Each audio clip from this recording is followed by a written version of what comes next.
Fivers ക്രിയേഷൻസിലേക്ക് എല്ലാവർക്കും സ്വാഗതം. ഞാൻ ഇന്ന് വാട്ടർമെലൺ വെച്ചിട്ട് ഫലൂദ ഉണ്ടാക്കുന്നതാണ് കാണിക്കുന്നത്. അതിനു വേണ്ടിയിട്ട് ഇതുപോലുള്ളൊരു പീസ് മുറിച്ച് വെച്ചിട്ടുണ്ട്. വാട്ടർമെലന്റെ അളവൊക്കെ നമുക്ക് നിങ്ങളുടെ ഇഷ്ടത്തിനനുസരിച്ചിട്ട് എടുക്കാവുന്നതാണ്. ഞാനിപ്പോ ഇതുപോലുള്ളൊരു പീസാണ് എടുത്തിരിക്കുന്നത്. ഇനി ഇത് കഷ്ണങ്ങളാക്കിയിട്ട് കുരുവെല്ലാം കളഞ്ഞെടുക്കണം. വാട്ടർമെലൺ ഞാൻ കട്ട് ചെയ്തെടുത്തിട്ടുണ്ട്. കുരുവൊക്കെ കളഞ്ഞിട്ടുണ്ട്. കറുത്ത കളറിലുള്ള കുരുവെല്ലാം കളഞ്ഞിട്ടുണ്ട്. മറ്റേ ചെറിയ കുരു അതിൽ തന്നെ ഉണ്ട്. ഇനിയിപ്പോ അഥവാ നിങ്ങൾക്ക് കുരു കളയാൻ മടിയാണെന്നുണ്ടെങ്കിൽ നമ്മളിത് അടിച്ചെടുക്കുമ്പോ അരിച്ചെടുത്താലും മതി. ഇനി ഇതൊരു മിക്സിയുടെ ജാറിലേക്ക് ഇട്ട് കൊടുക്കുക. ഇനി നമ്മൾ മുറിച്ച് വെച്ചിരിക്കുന്ന വാട്ടർമെലനെ മിക്സിയുടെ ജാറിലേക്ക് ഇട്ട് കൊടുക്കുക. അതിലേക്കൊരു 1/4 കപ്പ് മിൽക്ക് മെയ്ഡ് ചേർത്ത് കൊടുക്കുക.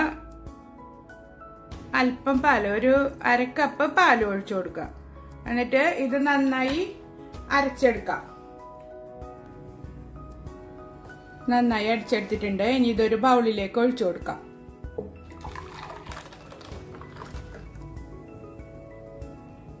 ഇതില് അല്പം മധുരം കുറവുണ്ട്. ഞാനൊരു 3-4 ടേബിൾ സ്പൂണ് പഞ്ചസാരയും കൂടി ചേർത്തിട്ടുണ്ട്. നിങ്ങൾ മധുരം നോക്കിയിട്ട് മധുരത്തിനനുസരിച്ചിട്ട് പഞ്ചസാര ചേർത്ത് കൊടുക്കണം. കാരണം ഈ ജ്യൂസില് മധുരം കൂടി നിൽക്കണം, എന്നാലേ നമ്മുടെ ഫലൂദയില് മധുരം ഉണ്ടാവുള്ളൂ. ഇനി നമുക്ക് ഫലൂദ സെറ്റ് ചെയ്തെടുക്കാം. ഫലൂദ ഉണ്ടാക്കുന്നതിന് മുന്നേ സബ്ജ സീഡ് വെള്ളത്തിലിട്ടിട്ട് കുതിർത്തിയെടുക്കണം. ഇതൊരു 2 മണിക്കൂർ മുന്നൊക്കെ കുതിർത്തിയിട്ട് ഫ്രിഡ്ജിൽ വെച്ചാൽ മതി. കണ്ട, ഇത് നന്നായി സോക്കായി കിട്ടിയിട്ടുണ്ട്. ഞാനിപ്പോ ഇതൊരു 2 ടേബിൾ സ്പൂണ് കസ്കസില് ഒരു 2 ടേബിൾ സ്പൂൺ പഞ്ചസാര ഇട്ടിട്ട് കുതിർത്തിയെടുത്തതാണ്. അതുപോലെ തന്നെ സേമിയവും വേവിച്ചു വെക്കണം. ഇത് ഞാൻ അല്പം പാലൊഴിച്ചിട്ട് വേവിച്ചെടുത്തതാണ്. നിങ്ങൾക്ക് പാലില്ലാതെ വെറുതെ വെള്ളത്തിൽ വേവിച്ചെടുത്താൽ മതി എന്നുണ്ടെങ്കിൽ അങ്ങനെ ചെയ്തെടുത്താൽ മതി. ഞാനിത് പാലും പഞ്ചസാര ഇട്ടിട്ട് വേവിച്ചതാണ്. ഫലൂദ സേവ് ഇരിപ്പുണ്ടെങ്കിൽ അതെടുത്താലും മതി. വലിയ ഗ്ലാസ് എടുത്തിട്ട് അല്പം റോസ് സിറപ്പ് ഒഴിച്ചു കൊടുക്കുക. അതിന് മുകളില് കസുകസ് ഇടുക. കസുകസും സേമിയൊക്കെ നമ്മുടെ ഇഷ്ടത്തിനനുസരിച്ചിട്ട് ഇട്ട് കൊടുക്കാം.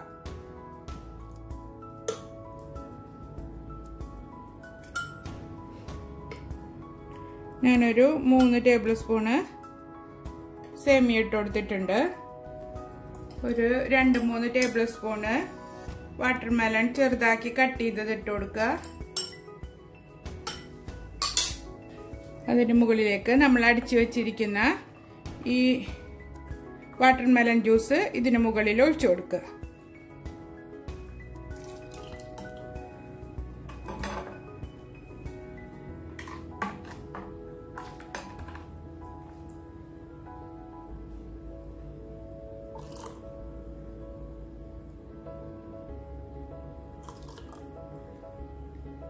ഇത് വാട്ടർമെലൺ ഡ്രിങ്ക് ആയിട്ട് നമുക്ക് ഗസ്റ്റിന് കൊടുക്കാവുന്നതാണ്. അതിന് മുകളിൽ കുറച്ചുകൂടെ കസ്കസ് ഇട്ട് കൊടുക്കുക. എന്നിട്ട് ഐസ്ക്രീമും വെച്ചിട്ട് നമുക്ക് സെർവ് ചെയ്യാം. ഞാൻ സ്ട്രോബെറി ഐസ്ക്രീമും വാനില ഐസ്ക്രീമും ആണ് ഇട്ട് കൊടുക്കുന്നത്. നിങ്ങളുടെ കയ്യിൽ ഏത് ഐസ്ക്രീം ഉള്ളതെങ്കിൽ അത് ചേർത്ത് കൊടുക്കാം. അതിന് മുകളിൽ ഒരു ഭംഗിക്ക് വേണ്ടിയിട്ട് ഒരല്പം റോസ് സിറപ്പ് ഒഴിച്ചു കൊടുക്കുക. റോസ് സിറപ്പിന് പകരം നിങ്ങളുടെ കയ്യിൽ സ്ട്രോബെറി സിറപ്പ് ഉണ്ടെങ്കിൽ അത് ഒഴിച്ചു കൊടുത്താലും മതി. അതിന് മുകളിൽ അല്പം ബദാമും പിസ്തയും കട്ട് ചെയ്തത് ഇട്ട് കൊടുക്കുക. ഗാർണിഷിംഗ് ഒക്കെ നമ്മുടെ ഇഷ്ടത്തിനനുസരിച്ചിട്ട് ചെയ്ത് കൊടുക്കുക. ടൂട്ടി ഫ്രൂട്ടി ഉണ്ടെങ്കിൽ അത് ഇട്ട് കൊടുക്കുക. അങ്ങനെ നമ്മുടെ ഫലൂദ റെഡി ആയിട്ടുണ്ട്. വളരെ പെട്ടെന്ന് ഉണ്ടാക്കിയെടുക്കാൻ പറ്റിയൊരു ഫലൂദയാണിത്. ഇപ്പൊ സീസൺ ടൈം ആകുമ്പോ മാംഗോ വെച്ചിട്ടും ഈ സെയിം മെത്തേഡിൽ തന്നെ നമുക്ക് ചെയ്തെടുക്കാവുന്നതാണ്.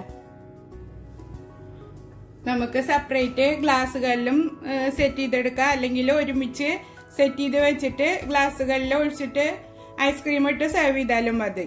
അതേ രീതി ഞാൻ കാണിക്കാം. ഒരു ബൗളിലേക്ക് വാട്ടർമെലൺ കട്ട് ചെയ്ത് ഇട്ടിട്ട് നമ്മൾ അടിച്ചു വെച്ചിരിക്കുന്ന ജ്യൂസ് ഇതിൽ ഒഴിച്ചു കൊടുക്കും.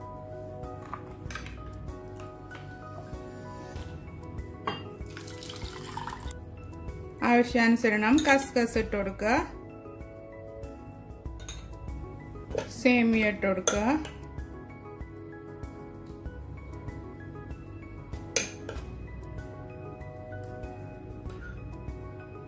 എന്നിട്ട് നന്നായി മിക്സ് ചെയ്ത് കൊടുക്കുക.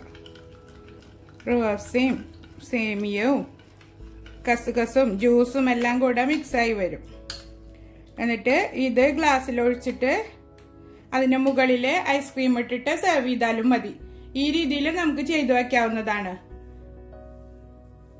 ഇതിന് മുകളിൽ ഗാർണിഷിങ്ങിന് വേണ്ടിയിട്ട് പിസ്തയും ബദാമും ഇട്ട് കൊടുക്കാം. ഇത് കുട്ടികൾക്കും വലിയവർക്കും ഒക്കെ ഇഷ്ടപ്പെടുന്ന ഒരു ഫലൂഡയാണ്. എല്ലാവരും ട്രൈ ചെയ്ത് നോക്കണം. നിങ്ങൾക്ക് ഇഷ്ടമാവുകയാണെങ്കിൽ എന്റെ ചാനൽ സബ്സ്ക്രൈബ് ചെയ്യാനും ലൈക്ക് ചെയ്യാനും ഷെയർ ചെയ്യാനും മറക്കരുത്. ഈ 2 രീതിയിൽ നിങ്ങൾ ചെയ്ത് നോക്കുക. എന്നിട്ട് ഫീഡ്ബാക്ക് അറിയിക്കണം. അടുത്തൊരു വീഡിയോയുമായി വീണ്ടും കാണാം.